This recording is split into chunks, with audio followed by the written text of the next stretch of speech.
Kapag natiis mo kung hindi ka usapin, ituloy mo na. Huwag ka nang magparamdam. Piliin mo kung saan ka sasaya. Ayoko namang ipilit yung sarili ko sa taong hindi naman ako mahal. At ayoko namang ipilit ka na mag-stay sa akin kahit ayaw mo na.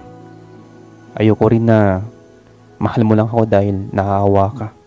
Basta kung hindi mo na ako mahal, umalis ka na lang. Kaya ko na sarili ko.